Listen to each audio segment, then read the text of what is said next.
Wabarakatuh, selamat sore kawan pajak. Bertemu kembali untuk Instagram Live dari KPP Madya Makassar. Di episode 4 kali ini kita akan membahas tentang PP 20 tahun 2026. Oke. Sebelumnya kita pantun dulu ya Kak, supaya lebih cocok. Jalan-jalan ke Pantai Losari. Cakep. Jangan lupa membeli coto. Kalau pajak dipahami sejak dini, usaha makin maju, hati pun makin lega. Oke, bagaimana kawan pajak kabarnya hari ini? Semoga sehat selalu ya, rezekinya lancar, dan tentu saja dapat mengikuti Instagram Live kali ini dengan lancar. Oke, perkenalkan saya Remarno, akan membawakan menemani Bapak Ibu sekalian kawan pajak untuk siapa tahu pada sore hari ini. Oke, sebelumnya mungkin banyak pertanyaan ya tentang ini. Sebelumnya tentang PP 20 ini, bagaimana tarifnya, apakah masih berlaku, apakah masih menggunakan tarif 0,5, terus apakah ada perubahan-perubahan di dalamnya. Maka daripada simpang siur, kami hadirkan di sini penyuluh andalan kita dari KPP Madya Makassar. Perkenalkan, bagaimana Mas? Dengan Mas Ragil. Oke, tolong disapa juga Mas, anunya. Iya, hai kawan pajak semua, selamat sore. Saya adalah Ragil Alex Kusumawardana. Saya adalah salah satu dari penyuluh di KPP Madya Makassar.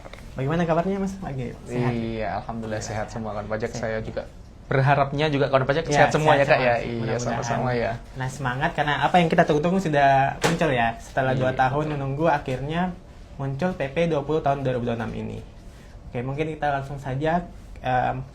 Banyak dari kawan pajak mungkin bertanya, kenapa baru menerbit ini PP 20 tahun 2026, sedangkan ini UMKM sendiri kan masih menunggu kepastian atas tarif ini. Iya betul. Iya, memang kayak Kak ya. Sepertinya kan di PP yang sebelumnya itu PP 55 tahun 2022 itu kan banyak wajib pajak orang pribadi yang semestinya berakhir di tahun 2024 begitu Kak. Tetapi sampai tahun 2024 berakhir itu belum ada update terkait PP 55 kepastiannya ya. Iya betul. Kemudian sampai di tahun 2025 pun juga belum ada update lagi gitu. Semua kawan pajak itu juga bertanya-tanya apakah jadi, apakah bagaimana aturan kelanjutannya, bagaimana cara aturan mainnya begitu kan. Nah, akhirnya di tahun 2026 ini pemerintah akhirnya mengeluarkanlah PP 20 tahun 2026 yang mengatur beberapa perubahan-perubahan dari PP 55 tahun 2022. Betul, Kak Rai. Berarti banyak pertimbangannya dari pemerintah bagaimana akhirnya ini diupdate untuk PP 20 dan 2026 ini. Iya, betul. Nah, mungkin kalau pajak ini ya, pengen tahu nih Kak Rai, kenapa sih kok kenapa bisa berubah? Iya, kenapa bisa berubah, kemudian kenapa lama sekali. Memang pemerintah ini ada beberapa poin-poin yang memang dipertimbangkan secara matang begitu ya. Digodok sudah sejak lama dari tahun 2024 sampai akhirnya dikeluarkan di tahun 2026 ini. Ada beberapa poin-poinnya Kak Rai. Mungkin kalau bisa kita ringkas ada 5 poin yang menjadikan aturan ini cukup lama begitu karena memang dipertimbangkan secara matang. Yang pertama ini adalah kenapa terbit PP 20 tahun 2026. Yang pertama adalah sebagai paket kebijakan ekonomi untuk kesejahteraan usaha UMKM. Karena kan memang secara tidak resmi ya kawan pajak bahwa tarif PPh 0,5% ini dikenal dengan tarif UMKM begitu ya. Tarif UMKM ya. Memang tidak salah sih, memang usaha sasarannya adalah UMKM. Kemudian yang kedua adalah pemberian kesempatan kembali bagi WPOP yang seharusnya sudah tidak dapat menggunakan fasilitas PPh final 0,5%. Jadi untuk wajib pajak orang pribadi yang sudah harusnya berakhir di tahun 2004 Kak Rai. Iya, dia dikasih kepastiannya. Iya, dia dikasih kepastian bahwa dengan hadirnya PP 20 ini bisa menggunakan kembali tarif PPh 0,5%. Tapi sampai kapan? Nah, nanti kita lanjutkan ya. Nanti kita spill sedikit saja, jangan semuanya langsung dibeberkan gitu Kak Rai. Nah, kemudian yang ketiga ini supaya selaras dengan standar internasional, karena kita ketahui bersama kawan pajak bahwa Indonesia ini adalah menjadi anggota organisasi internasional yaitu OECD, sehingga ada beberapa ini ya rekomendasi-rekomendasi dari OECD yang diberikan kepada Indonesia supaya negara Indonesia ini lebih bersaing lagi di kancah global begitu, bersaing dengan negara-negara yang maju begitu. Kemudian yang keempat, adanya selama ini dengan adanya PP 55 tahun 2022 ternyata ada beberapa wajib pajak yang melakukan praktik-praktik yang tidak sah begitu ya. Memang dapat diakui ini memang seperti celah begitu Kak Ray ya. Penyimpangan pajaknya. Iya, penyimpangan. Jadi ada beberapa lebih wajib pajak yang melakukan praktik-praktik yang tidak betul begitulah Kak Ray. Ya. Jadi diperketat lagi. Betul, diperketat lagi yang dikenal dengan praktik bunching atau firm splitting. Nah, apa itu bunching dan firm splitting nanti juga akan kita beberkan lagi di nanti selanjutnya.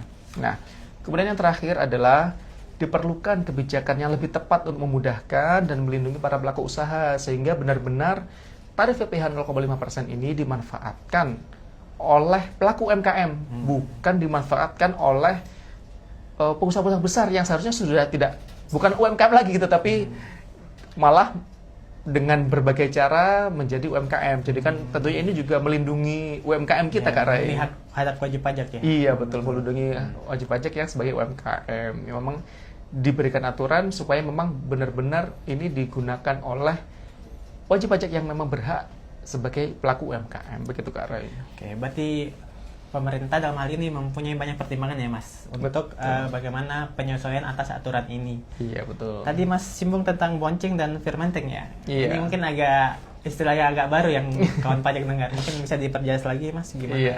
bouncing dan fermenting. Iya, cepat sekali ya Kak Ray ngomong ini. Jadi memang kawan pajak, salah satu latar belakang kenapa adanya PP 20 tahun 2026 ini yang mungkin bagi kawan pajak mungkin di media sosial ya waktu itu mungkin bagaimana ini sudah tidak boleh lagi menggunakan PPh 0,5% PPh UMKM. Tidak ya kawan pajak, justru malah ada beberapa benefit memang bagi kawan pajak yang memang benar-benar sebagai pelaku UMKM. Nah, mengapa adanya PP 20 ini? Yaitu untuk menghindari adanya praktik firm splitting dan bunching. Nah, apa itu bunching dan firm splitting? Saya jelaskan ya.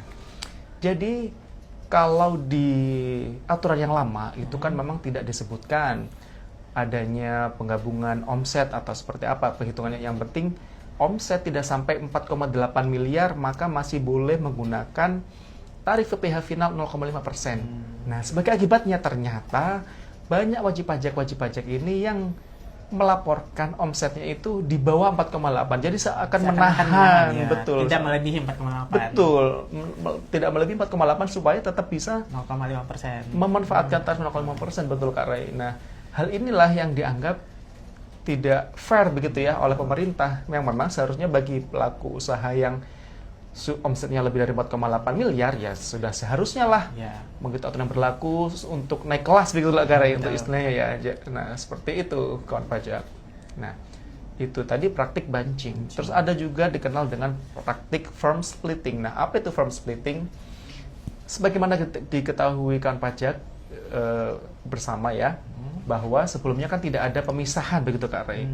Jadi banyak yang para wajib pajak atau pelaku usaha ini yang mempunyai perusahaan PT, entah CV atau apa, kemudian ketika perusahaan ini omsetnya sudah hampir mencapai 4,8 miliar, dia kemudian membuatlah CV baru atau buatlah perusahaan baru karena memang tidak dibatasi di aturan sebelumnya. Nah, inilah celah-celah yang banyak dimanfaatkan oleh wajib pajak yang sebelumnya yang semestinya ya sudah tidak bisa dikatakan sebagai UMKM Kak Ray ya.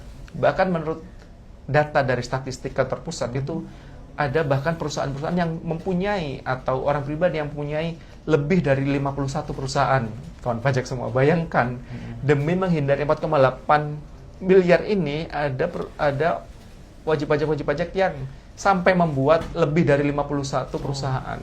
Bayangkan kalau misalkan itu semua dijumlahkan omsetnya. Betul. Harusnya negara lebih memperoleh pajak yang lebih besar. Betul. Dan juga tentunya kan ini tidak fair begitu kan bagi memang kawan pajak yang memang bergerak di bidang UMKM gitu. Memang sebenarnya berarti kan ini adalah perusahaan yang sudah cukup besar gitu ya, tidak boleh lagi menggunakan UMKM.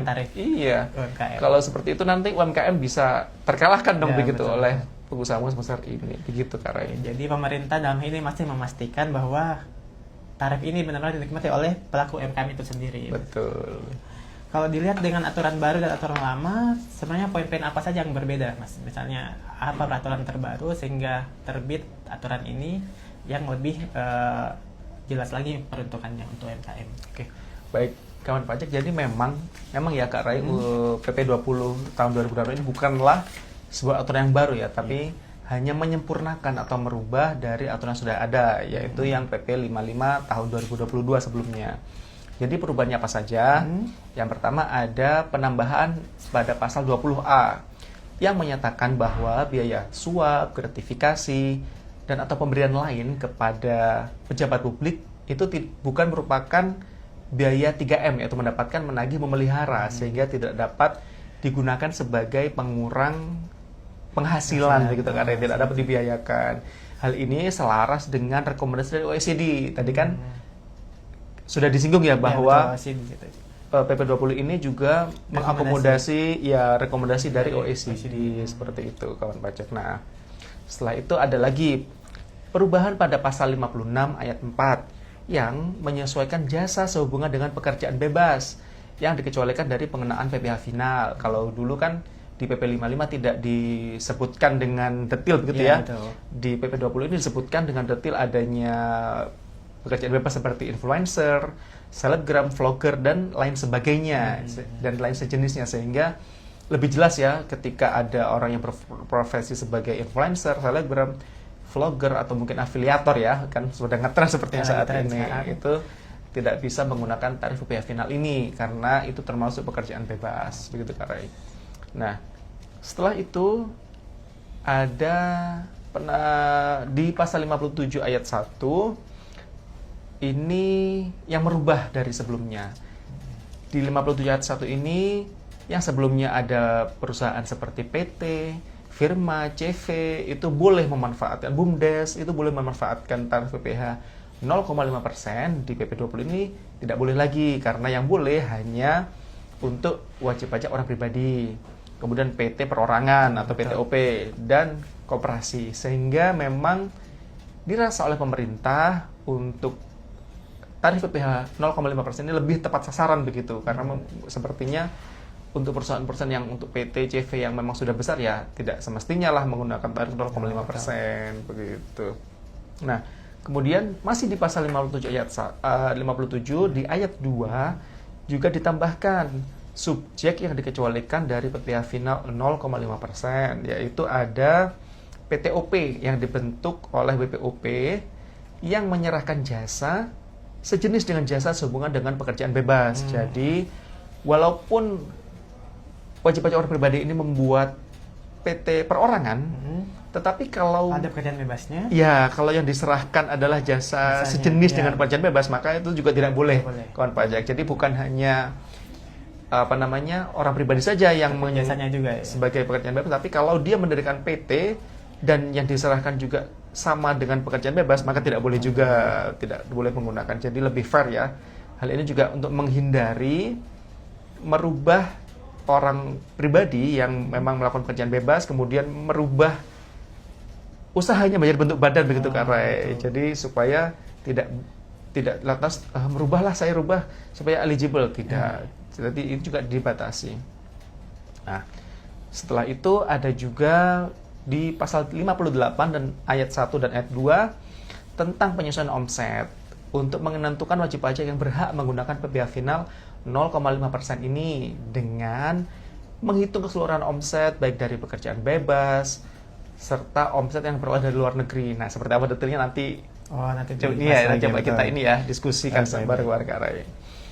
Kemudian yang keenam, yang paling penting adalah penghapusan jangka waktu bagi BPOP dan PT perorangan dalam menggunakan tarif PPh final 0,5% ini. Nah, inilah yang menjadi angin segar begitu Kak Rai bagi kawan pajak semua. Kalau dulu untuk wajib pajak orang pribadi dibatasi hanya sampai 7 tahun, kalau di sini tanpa batas waktu. Tentunya kan ini bentuk kabar gembira. Iya, betul, kabar gembira. Ini adalah bentuk keberpihakan pemerintah kepada kawan pajak semua bahwa memberikan fasilitas ini tanpa batas waktu begitu, sehingga kawan pajak yang memang masih bergerak di bidang UMKM tidak perlu khawatir lagi, gitu, tidak perlu ketar-ketir gitu kalau bahasa sekarang ya. Oke, baik. Berarti seperti yang dijelaskan Mas Agil tadi, berarti ada kurang lebih dipertegas lagi subjeknya, terus subjeknya diperketat lagi seperti yang disebutkan hanya untuk OP WP perorangan dan koperasi ya. Iya betul. Dan Untuk selain koperasi. itu saya PPT dan segala macamnya tidak diperkenankan lagi untuk Iya, betul. menggunakan PP UMKM ini. Dan kabar gembiranya lagi seperti Mas Ragil bilang tidak terbatas waktunya. Kalau sebelumnya 7 tahun ya Mas Ragil. Iya, ya. betul, sebelumnya 7 Kalau tahun. sekarang tidak terbatas sepanjang omsetnya Masih di tidak- bawah, masih di bawah iya, 4,8 masih di bawah miliar. 4,8 miliar kawan pajak. Iya. Tentunya ya, syaratnya harus terpenuhi Iya, gitu. betul. Jadi kalau misalkan syaratnya tidak terpenuhi, sudah tidak terpenuhi dari omset, ya tentunya tidak boleh lagi Kak Ray. Iya, betul. Nah, walaupun untuk jangka waktunya tanpa batas waktu. Kalau tadi kan Mas Ragil singgung tentang pasal 57 ayat 1 ya. Iya betul. Ya, terus apa kira-kira perbedaannya dari PP 55 sebelumnya tahun 2022 dengan PP 20 ini tahun Nah. 2022? Baik Kak Ray, kalau dulu itu kan yang boleh menggunakan tarif PPh final 0,5% ini ada PT, CV, firma, BUMDes, koperasi, maka di PP 20 tahun 2006 ini dibatasi yang boleh menggunakan hanya wajib pajak orang pribadi, kemudian PT orang pribadi atau PT perorangan, dan kemudian koperasi yang masih boleh juga menggunakan tarif PPh final ini. Tapi kalau untuk koperasi ada jangka waktunya karena ya yang boleh yang tanpa batas waktu hanya untuk wajib pajak orang pribadi dan PT orang pribadi saja. Oke, mungkin ini semakin menarik pembicaraan kita. Iya. Kalau mungkin kawan pajak ada yang mau ditanyakan, ada mungkin ada unek-unek, ada mungkin ada yang kurang jelas dari PP 20 ini bisa diketik di kolom komentar. Nanti kami setelah ini mungkin kita bisa membahasnya Mas pertanyaannya. Oh iya, sebelumnya kita juga belum menyapa Kak Oh, Ray. iya. Kawan pajak juga ini jangan khawatir ya, kawan pajak yang mengikuti live event kali ini, jika ada pertanyaan silakan ketikkan di kolom komentar. Kita juga ada orang ketiga, bukan orang yang ketiga ketiga, ya, oh ya. penyuluh yang juga di balik layar, standby ya. di balik layar, betul, ada Kak Misbah. Kak Ray. Mungkin ya. Siapa dulu kami Subar? Halo. Iya, Iya, dengan ada suara Kak Misbah. beliau. yang standby untuk menjawab pertanyaan kawan pajak semua. Baik. Oke. Baik, untuk mungkin yang sekarang kan sudah jelas mungkin ya pemanfaatnya untuk siapa, fasilitasnya. Mungkin yang banyak ditanyakan bagaimana cara menghitung omsetnya. Apakah perhitungan digabung seperti yang tadi atau mungkin bisa diperjelas lagi untuk batasan omset 4,8 miliar ini. Nah, baik. Jadi kawan pajaknya, kalau dulu di PP 55 tahun 2022 itu kan tidak diatur tentang batasan penghitungan omset ini Kak Ray. Sehingga ada praktik-praktik from splitting tadi. Ada satu wajib pajak yang membuat banyak gitu ya, banyak perusahaan, banyak badan untuk menghindari 4,8 Miliar. batas 4,8 miliar ini. Nah, di PP 20 tahun 2006 ini dibatasilah ketika ada wajib pajak orang pribadi, kemudian dia mendirikan PT orang pribadi, misalkan ya ada anggap saja PT Tuan N begitu Kak Iya, Ray. Tuan N. Tuan N, kemudian dia memiliki usaha dengan omset 2 miliar. Kemudian Tuan N ini mendirikan PT perorangan XYZ gitu. Kemudian PT XYZ ini omsetnya juga 2 miliar. Kemudian Tuan N ini juga mendirikan lagi PT OPQ gitu. OPQ dengan omset 2 miliar. Nah, kalau di aturan lama ini kan tentunya masing-masing dihitung ya. Iya, tentunya masing-masing ini kan dihitung sendiri-sendiri Iya, dan betul. belum Mencapai 4,8. Nah, di PP 20 ini itu harus dijumlahkan semua Kak Ray. Di total ya, Di total, omsetnya. betul. Sehingga tadi dari perorangan 2 miliar, dari PT XYZ 2 miliar, PT OPQ 2 miliar, totalnya 6 miliar. Maka masing-masing dari usaha ini tidak boleh lagi menggunakan tarif PPh 0,5%. Karena secara total sudah 4,8 miliar. Sudah di atas, Oh. betul. Sudah di atas 4,8 miliar. Berarti yang dilihat berarti bukan cuma satu omset saja ya Mas. Berarti yang dilihat dari keseluruhan omset yang terafiliasi dengan wajib pajak tersebut. Betul, betul. Jadi dilihat dulu wajib pajak yang terafiliasi dengan wajib pajak tersebut, apa saja unit-unit usahanya, kemudian ditotalkan semua untuk omsetnya. Jadi misalnya secara omset dia sudah melebihi 4,4 miliar, terus bagaimana penggunaan tarifnya Mas? Misalnya apa yang wajib pajak lakukan setelah tidak menggunakan tarif 0,5% ini lagi? Ya, baik. Jadi ketika kawan pajak tadi kan sepertinya hal yang baru ya, harus dijumlahkan semua. Nah, ketika sudah dijumlahkan semua, ternyata memang kawan pajak menyadari bahwa, oh sepertinya kami atau saya sudah tidak eligible lagi nih, sudah tidak boleh lagi menerapkan tarif 0,5% ini. Lantas apa yang harus dilakukan? Nah, kawan pajak jangan khawatir. Tentunya sampai dengan akhir tahun yang bersangkutan masih boleh ya menggunakan tarif 0,5%. Akan tetapi tahun depannya harus sudah melakukan pembukuan. Harus mulai dicatat, mulai dari pembelian, penjualan, kemudian biaya-biaya yang terjadi dalam proses usaha tersebut. Sehingga ketika sudah diketahui semua omsetnya berapa dalam 1 tahun, dikurangi dengan ini ya harga pokok penjualan, kemudian dikurangi biaya-biaya, dan didapatlah laba atau rugi.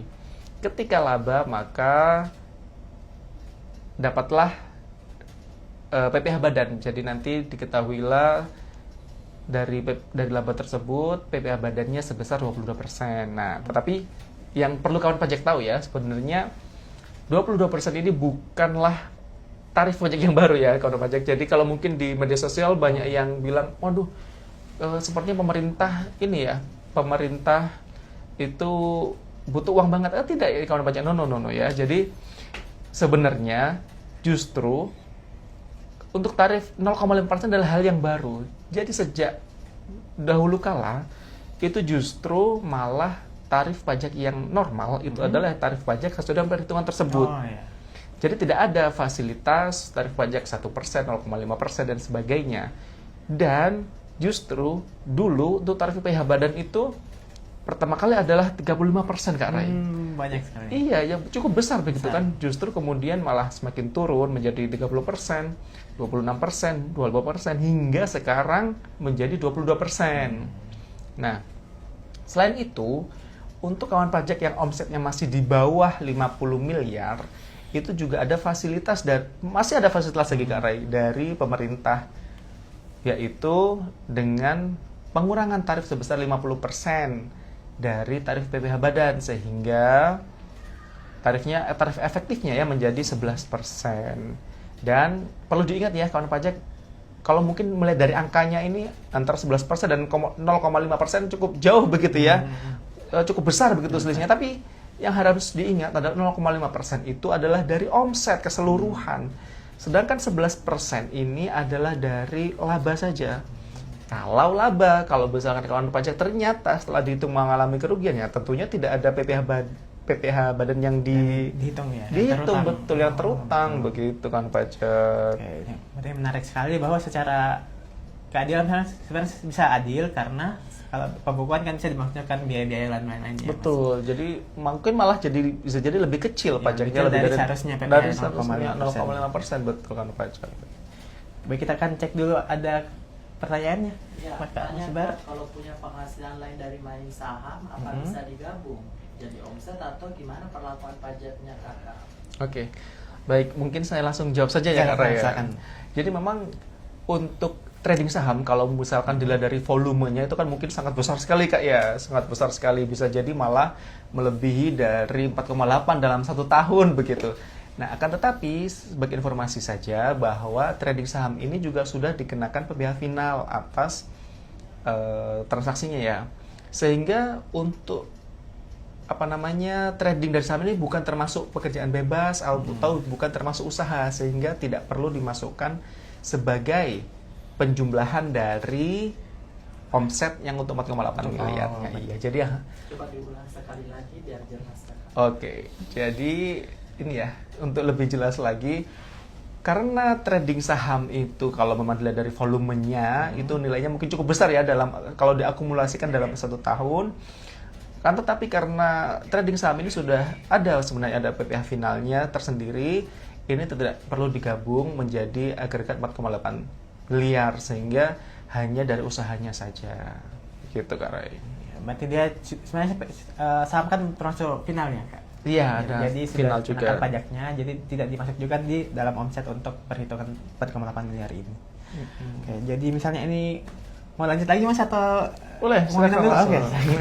Langsung saja. Semangat sekali Mas Ragil ini Pak. Iya.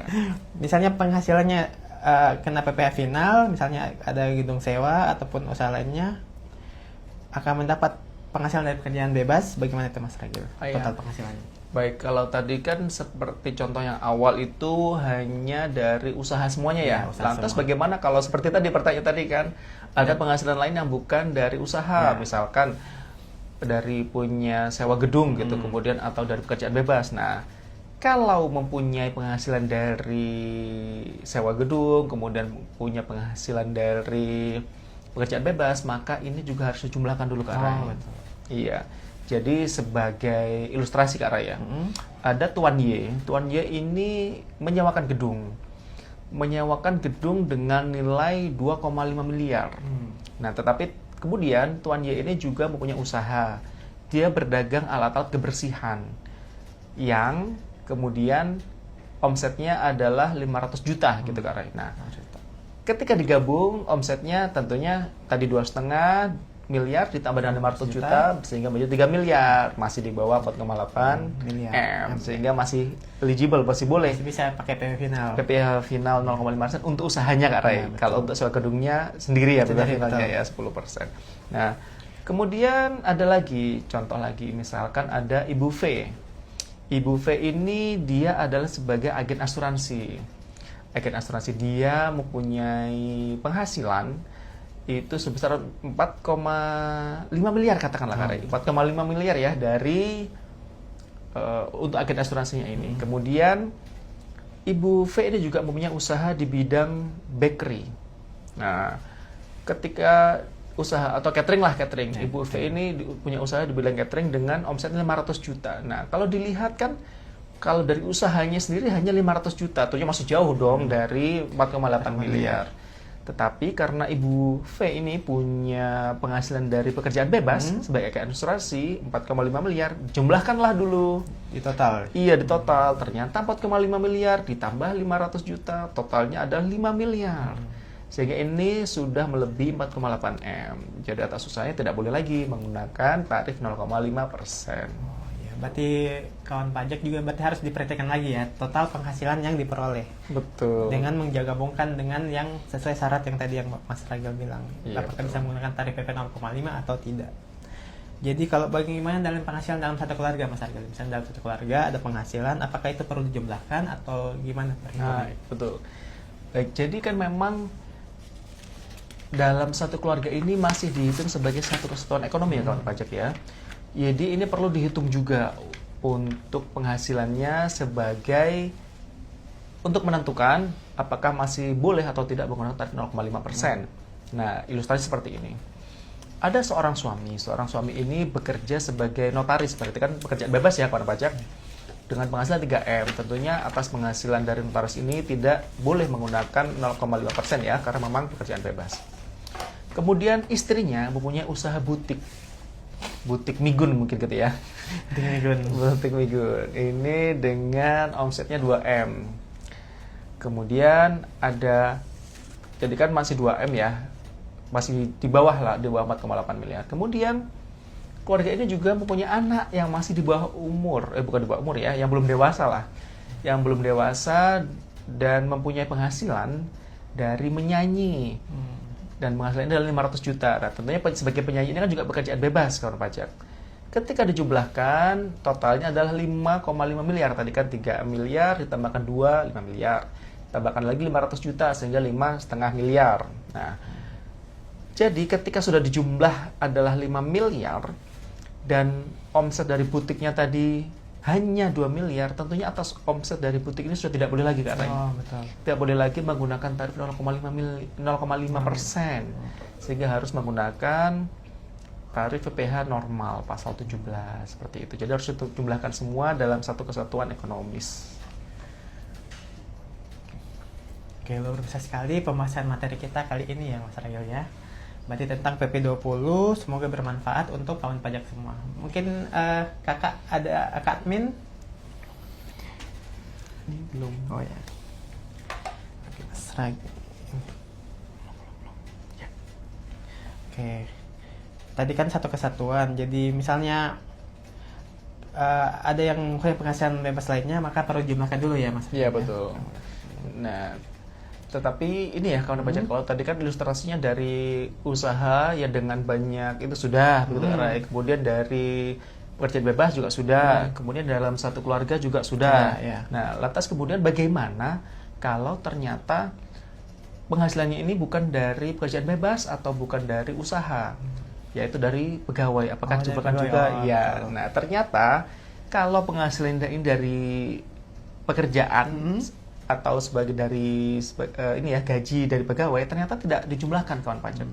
Jadi sebagai contoh misalkan ada Tuan R begitu ya, Tuan R mempunyai pekerjaan dengan penghasilan sebesar 4 miliar katakan, 4 miliar. Kemudian istrinya mempunyai usaha bakery. Dia mungkin ahli dalam buat kue begitu ya, kuenya sangat enak sekali. Kemudian sehingga omsetnya ini cukup besar, omsetnya 2 miliar begitu. Nah, ketika dijumlahkan tadi kan seolah-olah jumlahnya adalah 6M, dari suami tadi pekerjaan 4 miliar, kemudian dari istri 2 miliar. Nah, akan tetapi walaupun kalau dijumlahkan ini 6 miliar, tetapi karena penghasilan suami dari pekerjaan atau dari gaji ini tidak ikut dihitung Kak Rai. Sehingga yang istrinya masih boleh nih. Masih boleh menggunakannya. Iya betul, masih boleh menggunakan 0,5% atas usaha dari bakery-nya tadi. Berarti kalau misalnya dia atas pekerjaan, berarti tidak usah diperhitungkan Betul, lagi. betul. Walaupun dia dalam satu kesatuan keluarga. Ya. Betul, jadi yang perlu diperhitungkan hanyalah yang dari usaha dan pekerjaan bebas Bebas saja. Iya. Baik, luar biasa sekali pembahasan kita kali ini. Mungkin kita cek lagi ke admin, ada pertanyaan? Mungkin sudah cukup jelas kayaknya seperti hari sudah menjawab semua pertanyaan. Sudah jelas sekali ya Pak Saragil. Sudah cukup jelas ya. Disinggung PP IPK Oh, iya. Coba disampaikan sama kawan pajak. Oke. Baik, mungkin ini kawan pajak ya, ada hal yang baru nih Ya, Kak Rai, betul. mungkin yang sedang hot topic nih, yaitu adalah PMK 44 tahun 2026 tentang kuasa khusus gitu Kak Rai. Mungkin yang sedang hot topic nih. Banyak kawan pajak yang mungkin khawatir ya, bagaimana nih cara, apakah saya masih boleh atau tidak menggunakan, atau saya harus menggunakan surat kuasa khusus atau seperti apa. Nah, jangan khawatir kawan pajak, tentunya nanti kita juga akan ini ya, membahas tentang PMK 44 ini di edisi selanjutnya. Tetap nantikan saja dalam waktu dekat. Iya, dalam waktu Berarti dekat. kita akan update lagi ya. Betul, update lagi. Instagramnya, Iya. live-nya.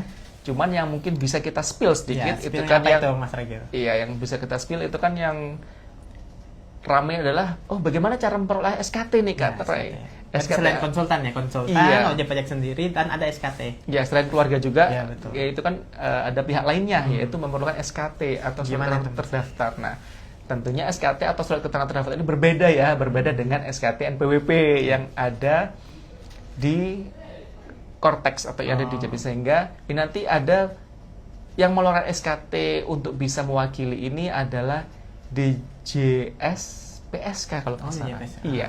Jadi atau nanti detailnya tunggu saja Nanti nanti. tunggu. Iya, Ini nanti bisa tunggu dikit aja ya. Just dikit aja Kayak nanti. nanti- Ya, kebablasan. Mungkin bisa di-sharing lagi ke teman-teman, Iya, betul. nanti kita akan update lagi untuk Baik. IG live selanjutnya. Iya. Oke, senang sekali. Sedikit saja ya. Senang sekali, terima kasih atas spill-nya Mas Ragil. Semoga ini akan memberi semangat lagi untuk kawan pajak untuk Instagram live berikutnya akan lebih seru lagi pembahasannya Iya, baik, kita. baik. Iya, sama-sama Kak Rai. Dengan Mungkin senang ada hati. motivasi Mas Ragil sore hari ini Iya. sebelum kita tutup? Baik, mungkin saya karena bukan motivator Kak Rai ya. Pantun Tidak aja. bisa bukan motivasi, saya mungkin pantun aja Oke, deh. pantun aja. Ada jambu dibuat rujak, Cakep. jangan sampai digoreng pakai minyak. Artinya, Dengan lebih paham pajak, tidur pun jadi lebih nyenyak. nih, Begitu. terima kasih Mas Ragil untuk kesempatan hari ini. Semoga kawan pajak untuk yang mengikuti IG Live kali ini bisa lebih memahami tentang PP 20 tahun 2006 ini. Apabila mungkin kurang paham, bisa mungkin melihat lagi tayangan ulangnya di Reels di IG Live ini, ataupun mungkin bisa konsultasi langsung ke helpdesk KPP Madya Makassar.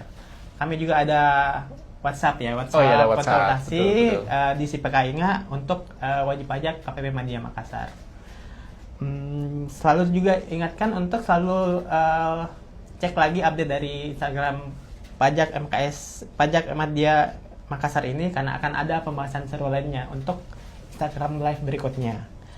Oke, mungkin saya pantun juga Mas Ragil. Oh iya, baik. Pantun lagi ya. Pantun. Dibuka dengan pantun, di YouTube juga dengan pantun. Hidup kesepian tanpa kekasih. Cakep. Cukup sekian dan terima kasih. Eh. Assalamualaikum warahmatullahi wabarakatuh. Wah.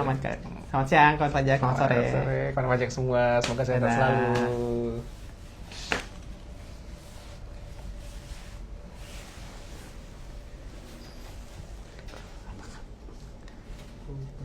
Bagaimana?